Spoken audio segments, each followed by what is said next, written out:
Hello and welcome back everybody to the Foodbuild factory, where today we're going to take a look at Treeminder. That's the guy you can see on screen right now, and as always I'm going to show you some gameplay in the first half of the video, and in the second half of the video we're going to take a look at the perks, mutations, equipment and everything else. So without further ado, let's get right into the video. What this time around I wanted to do is, it's one of those builds that I really enjoy making, which is when the whole build basically revolves around a certain aesthetic or idea, you know. Like, oftentimes I do make builds centered around certain weapons or mechanics in the game, which is always fun, but this is kinda limited. And the more creative thing in my mind, which I, as I said, enjoy more, is recreating certain characters, like certain factions and so on from older games, which obviously doesn't make a lot of sense lore-wise or anything. So in terms of the Treeminders, those were a faction in Fallout 3, and basically they have been a part of one of my favorite quest lines in the whole Fallout franchise, which is the whole Oasis quest line, where basically, for those of you who haven't played it, I'm pretty sure most of you should know what I'm talking about, but this whole quest line was revolving around a certain character that's a very long time participant in the Fallout universe. Basically he's called Harold, and he's a mutant which has a tree growing out of his head, and at the point of Fallout 3 he's basically rooted into the ground and more tree than person, or ghoul, whatever you like, and has a little bit of a cult following him, which basically, yeah, they think of him as a deity. And yeah, it's a really cool quest line, and really the whole reason I really wanted to make this character is back when Fallout 76 introduced the cultist clothing from basically the Mothman cultist. I was kind of surprised that it had a very big similarity compared to the clothing and the whole aesthetic that we saw with the Treeminders. And it really only got crazier from there, because I actually went back and played that quest line, and in addition to that I looked up, not in addition to that, but beforehand I looked up the Treeminders online, and it's really astonishing how close of a recreation this clothing is actually. I mean, overall it's some ragged clothing with sticks growing out of it, so it's already pretty similar, but really it's close to being a one-on-one recreation of the character, of the clothing. So that's basically where the idea came from. Obviously in this game you're more reminded of the Mothman cultist, which obviously also works, but for me this character is one of the Treeminders, which, as I said, lore-wise doesn't make a whole lot of sense, but I think you get the point. Now, a little bit of a harder time I had with the weaponry. So in terms of the Treeminders, there's nothing that really comes to mind in terms of weaponry that really fits thematically, but in Fallout 3 they were mostly carrying Chinese assault rifles, as far as I can remember, and we can kind of recreate that in Fallout 76 by using the Handmade rifle. So this is basically where the weapon choice came from, and the Handmade rifle can have a lot of similarity to the Chinese assault rifle from Fallout 3. However, doing so means you have to use quite a few mods that otherwise you wouldn't really want to use. So first and foremost, you're not going to go with aligned stuff, so it's obviously not going to be perfect for a VATS gameplay. And in addition to that, the most challenging thing was basically the barrel, to be honest, because for a long time it didn't really click for me what exactly made the Handmade look a little different to a Chinese assault rifle in Fallout 3, and really the difference is the barrel, basically. I mean the stock also, but you don't really see that much. So the barrel was the thing I had to look for, and unfortunately we really come most closest, sorry, to the Fallout 3 version of the Chinese assault rifle by using the short barrel. Sadly, we don't have something like a stabilized short barrel. I mean, we do, but it's longer. Doesn't really make a lot of sense, but I think you get the point. So I really had to go with the bare basic. Right, it's a bit confusing that we have mutant hounds here. With the bare basic of using the short barrel, so nothing really to be gained here, but once all of that was kind of coming together, I decided that I wanted to make a kind of build overall that I haven't attended for a while, which is a non-vats commando character. Nothing too crazy overall, I have done that in the past, but this time around it's a little bit different. And by the way, I hope you're not epileptic, because this is going to drag a little bit. Sadly, we have to wait for this Scorch Beast to land, because as long as it's in the air, we're not going to be all that effective to it. Really has to be landing, and I hope it does soon. So yeah, back to the topic. Doing a non-vats commando character, I have done it in the past, but nowadays we are actually a little bit better equipped, because we are making use of one of the cooler armor sets in the game, which is solar armor, meaning that as long as you are above, I think, 60 or 70% health, you do get health regen from this, even in combat. And that means we can basically go for a very tanky kind of build. And it has a few other niche uses, like for example, usually when you do a commando character, you want to have a lot of AP. On this occasion we can afford to go a little bit lower than usual, and sorry by the way this drags a little bit, but yeah, this guy just doesn't decide to land, which is a bit of a shame. So yeah, I hope he does soon, otherwise we're probably just going to move on. It's not going to be all that interesting. Where is he? There he is. And could you please land? God damn it. Where was I? Yeah. We can make a very tanky character. We can afford to go with a little bit less AP than usual. And probably the most noteworthy downside to a non-vats commando build is that while you do have relatively good DPS, and provided you are in range and everything, the main problem is you run through way more ammo than on a VATS character, just due to the fact that you're not going to hit headshots all of the time. I mean, if you do, that's great. I certainly don't, especially over ranges and everything. So yeah, your ammo consumption is a little bit of a concern, but 5.56 is rather easy to craft, and I have in fact have ammo factory baked into this character at all times, so that crafting ammo is less of a problem.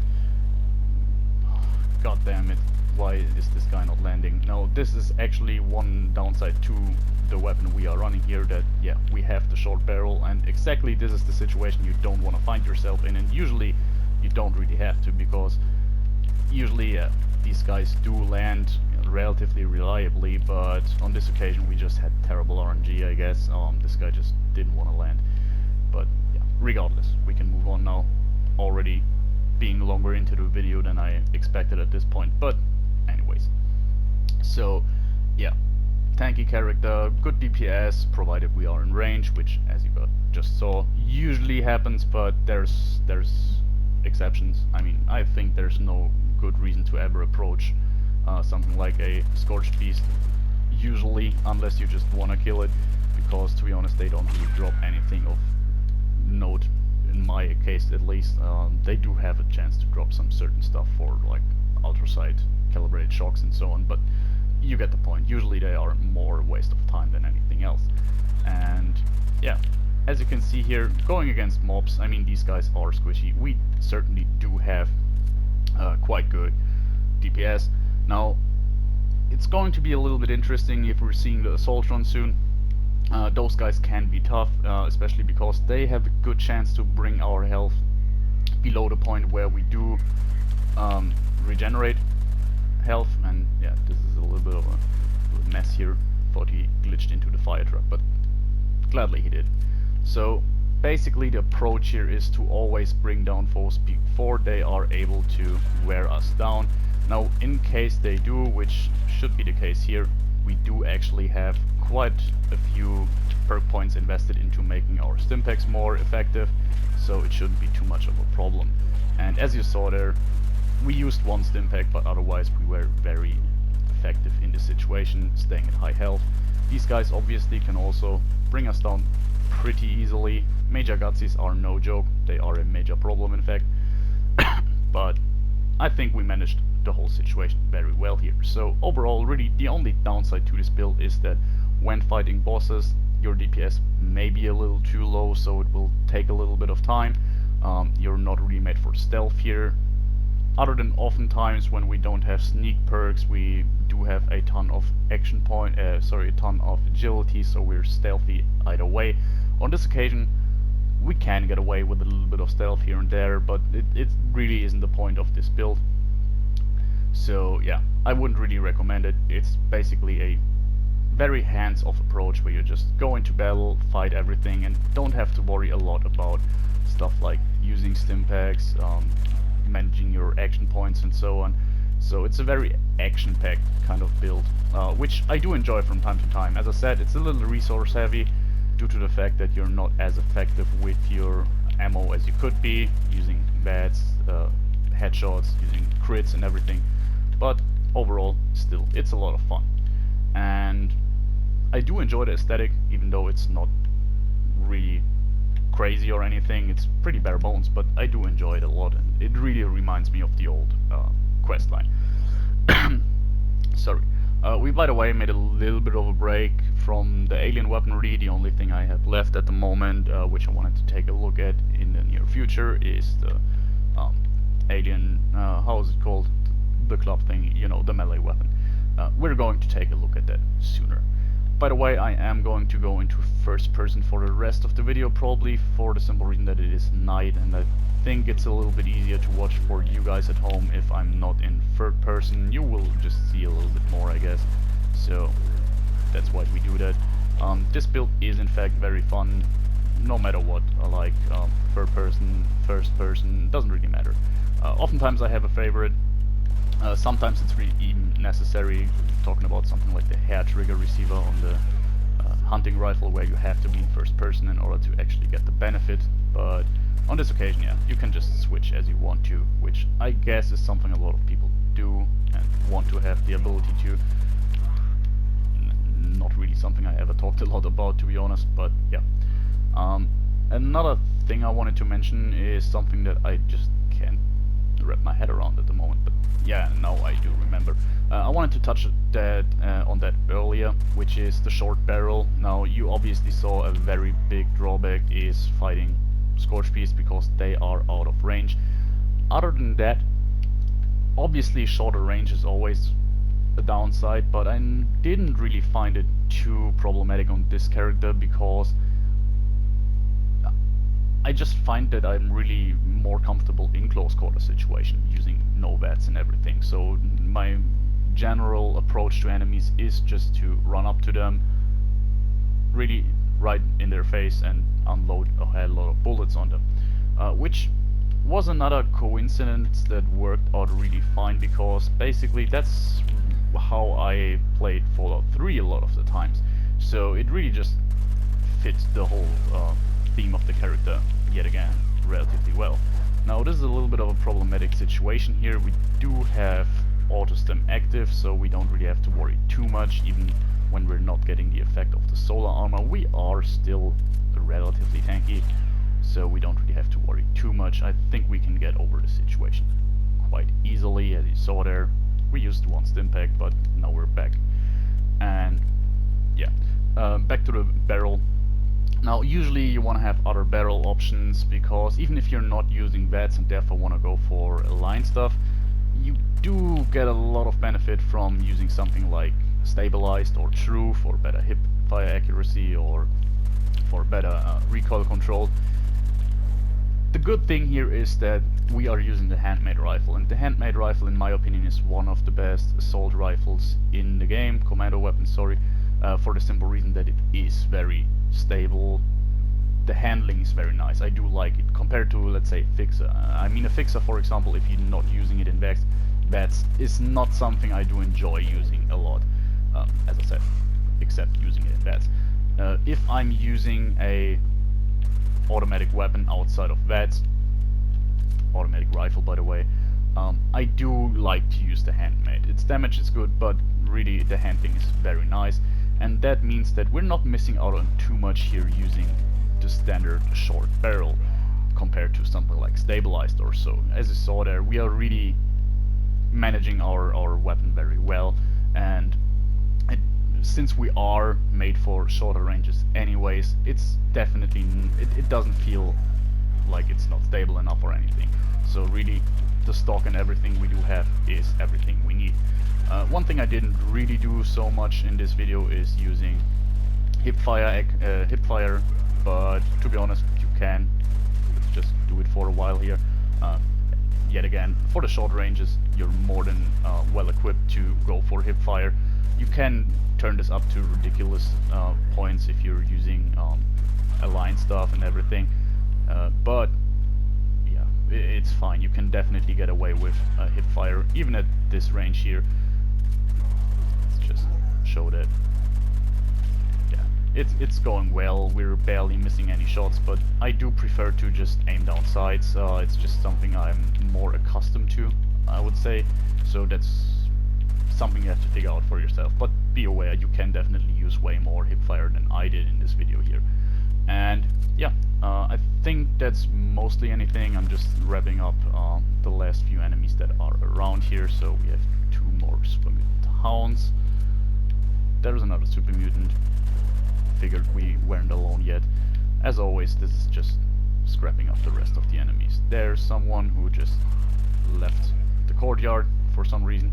And yeah, we should be mostly done.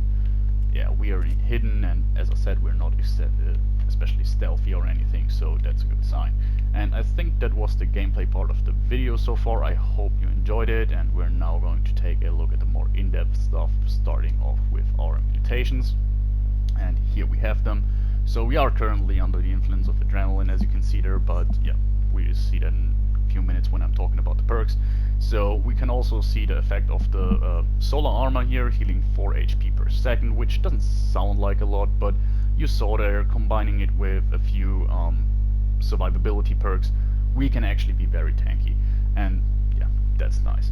I will in the future, I think about doing a berserkers build using this armor, but it's neither here nor there, not interesting for this video, I guess. So looking at the mutations we do have here, we do have grounded, herbivore, marsupial, scaly skin, speed demon, and unstable isotope. So first off, one mutation that I pretty much always use, but I just decided not to use on this occasion, is bird bones. And the single reason is that it's for once a character where I actually didn't find any need for it. We will see that we make good use of dodgy to tank damage. That means we could have a little bit of a benefit from more action points, but I felt very comfortable with the action points we do have. I didn't feel like we needed any more, so yeah, for once we don't have bird bones here. What we do have is grounded for extra energy damage, pretty straightforward. We're not using energy weapons, so the debuff to the energy gun damage is completely irrelevant to us, but we're just getting 300 energy resistance, so yeah, of course we're going to take that. Next off is herbivore, which isn't necessary, like especially if you're using a vats character, herbivore can be very good to boost your vats critical damage and AP refresh and everything, but on this occasion we don't really have anything that's completely necessary or groundbreaking for our build.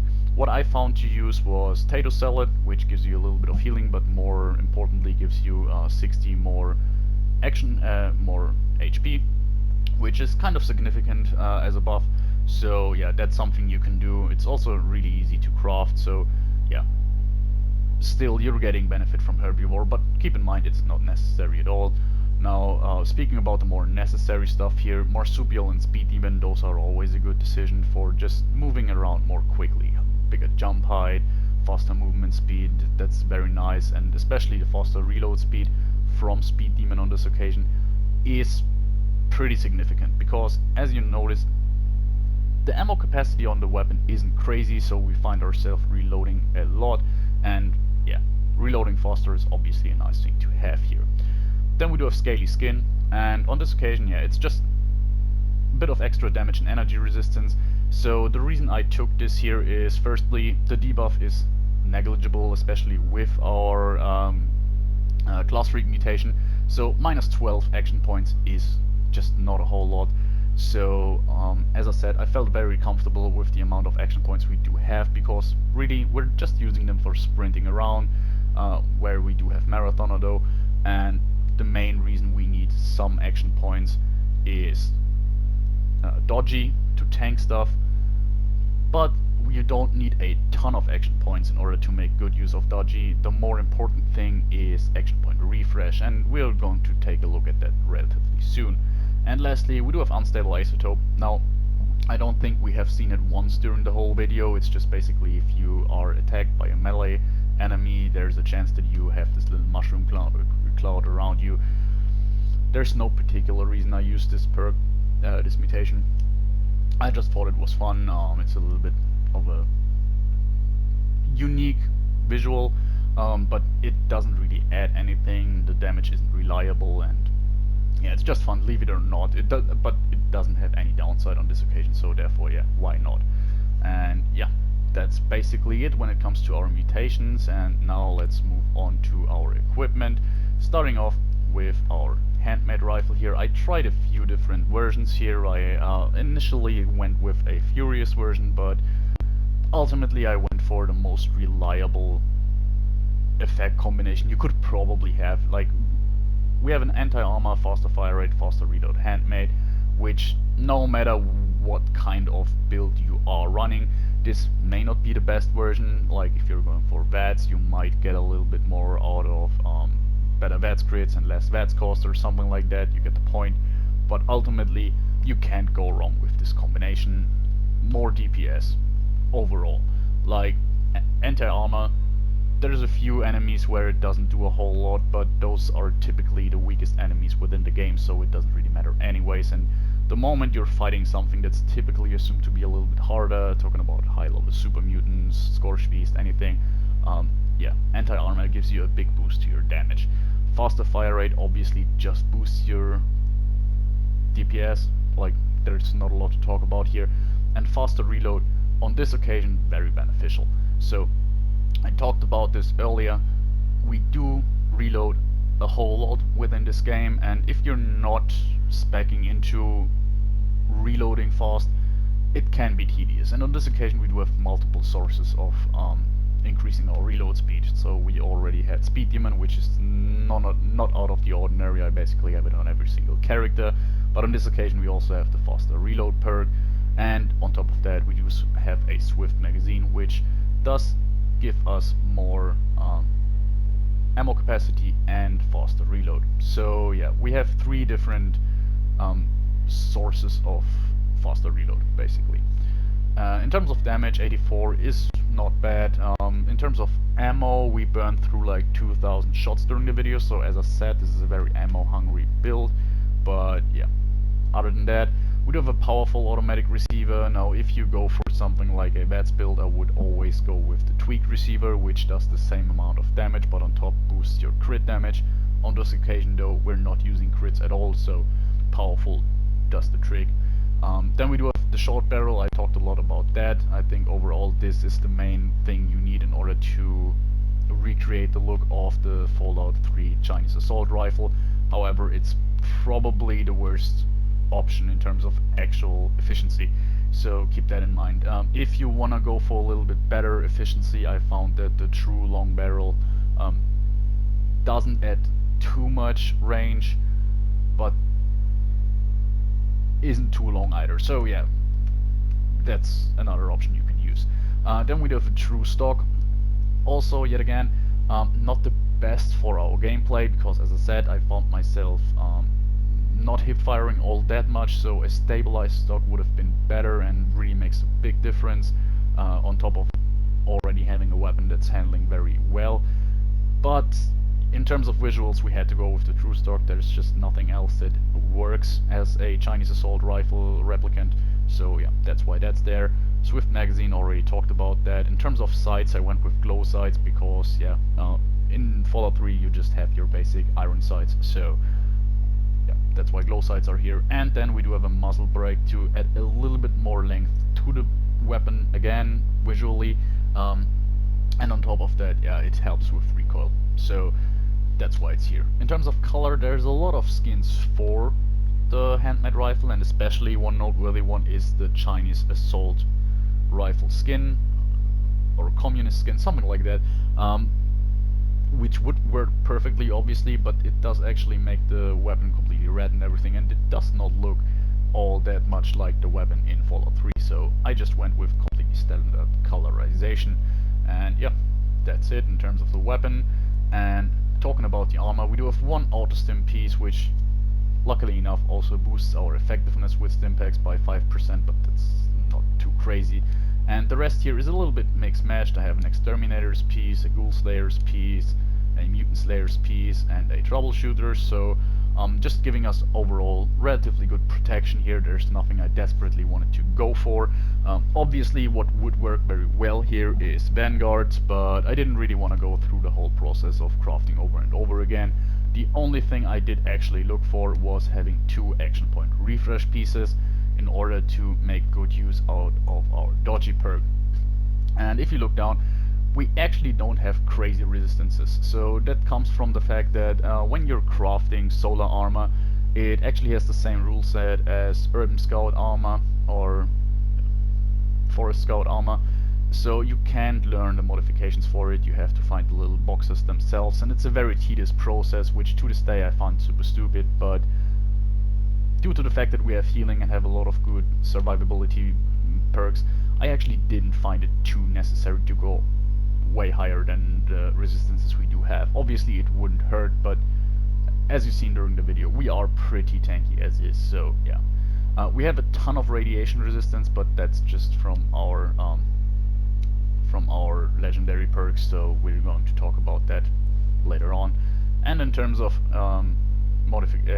apparel, we do have Cultist Adept Clothes, Cultist Neophyte Helmet. I found those were working pretty well.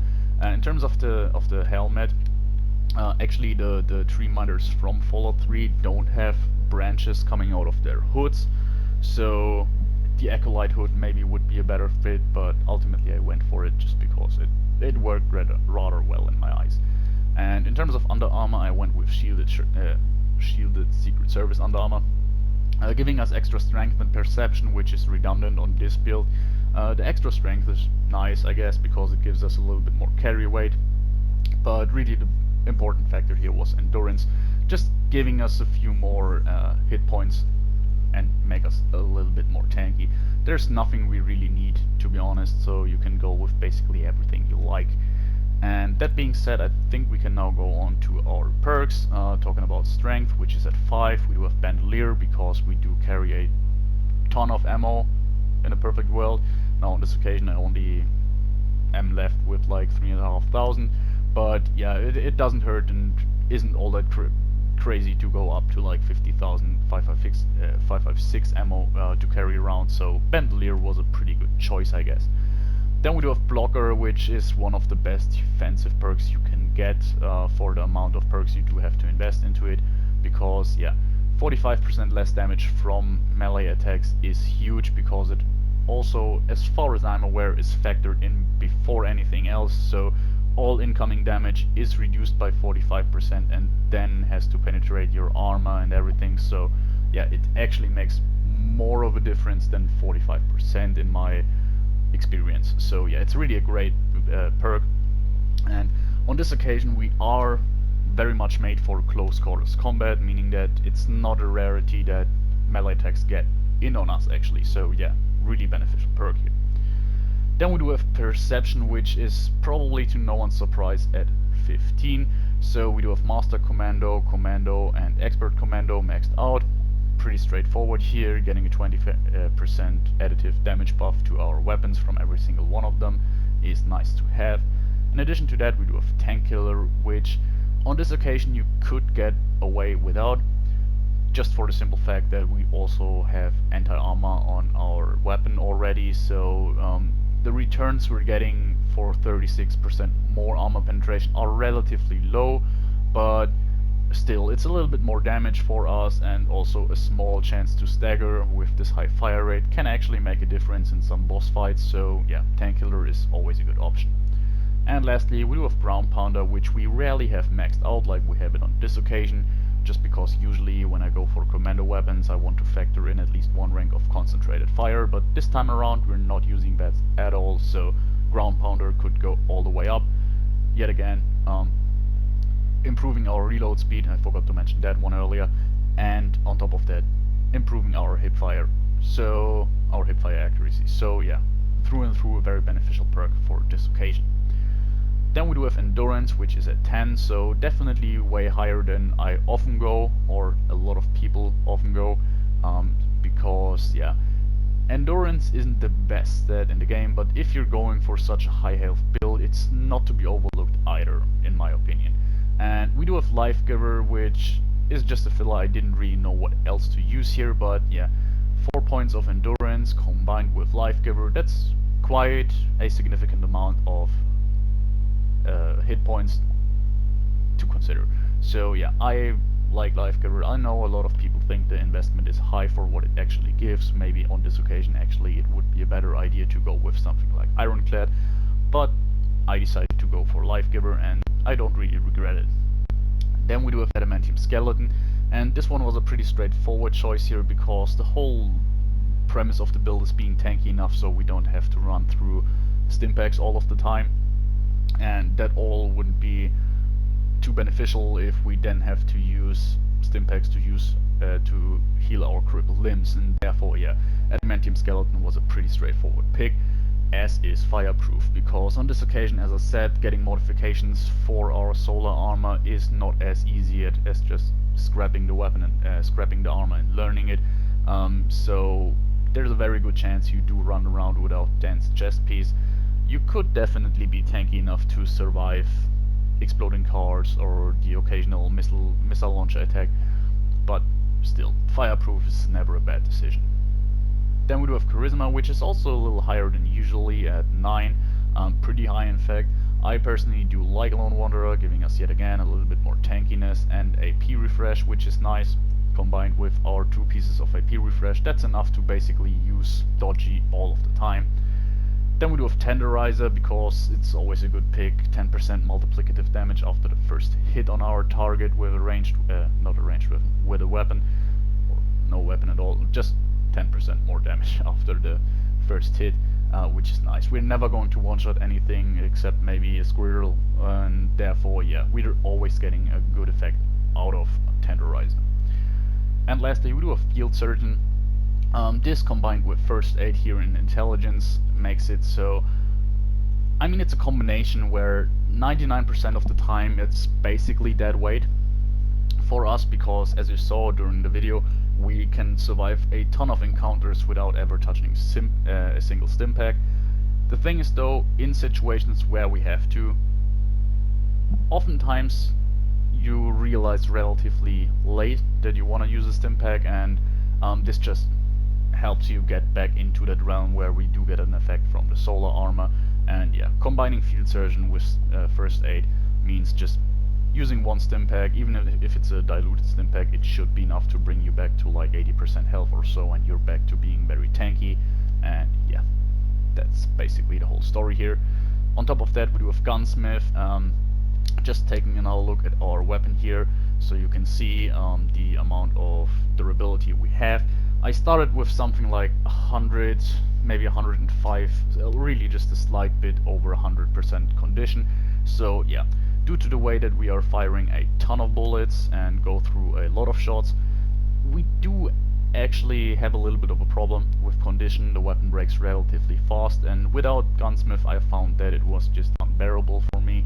So that's why Gunsmith is here. Not that I need an explanation, because I always use Gunsmith, and I think a lot of people do, but on this occasion I would actually really recommend it. It's more than just a convenience thing, unless you're really swimming in repair kits or anything, but you get the point.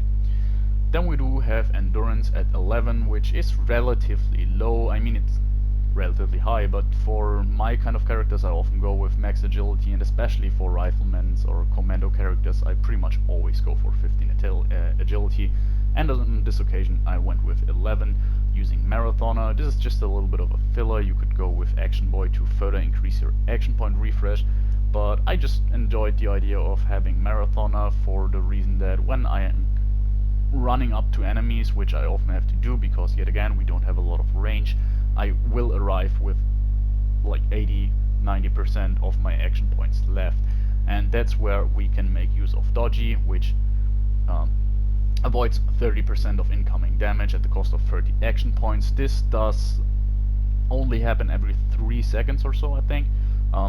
They kind of integrated that, so nowadays it reduces your action points by 30. Then it's a duration of 3 seconds before it can reduce your action points by 30 again, and that basically means that within a few seconds you have to refresh 30 action points in order to use this constantly, and we come at least very close to that, meaning that even though we don't have a ton of action points compared to other characters, we basically always get the effect of dodgy.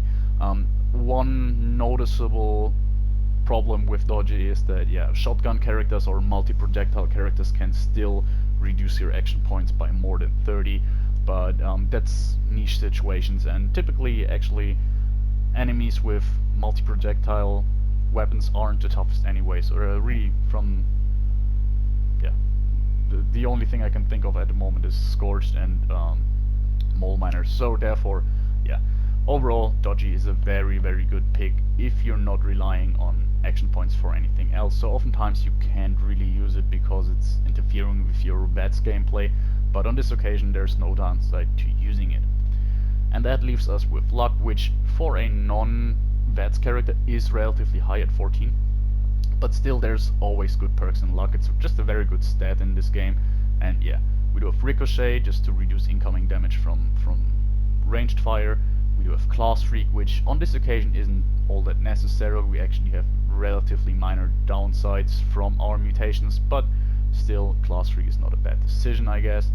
Quick Hands, now I was torn between using Quick Hands and Tormentor, but ultimately didn't find Tormentor to add a whole lot to my character. It would have helped us with the Scorched Beast fight probably, but ultimately I found that overall Quick Hands was proccing relatively reliably and often helped me out. Even though we have a very fast reload speed, still just firing through is faster and is a lot of fun.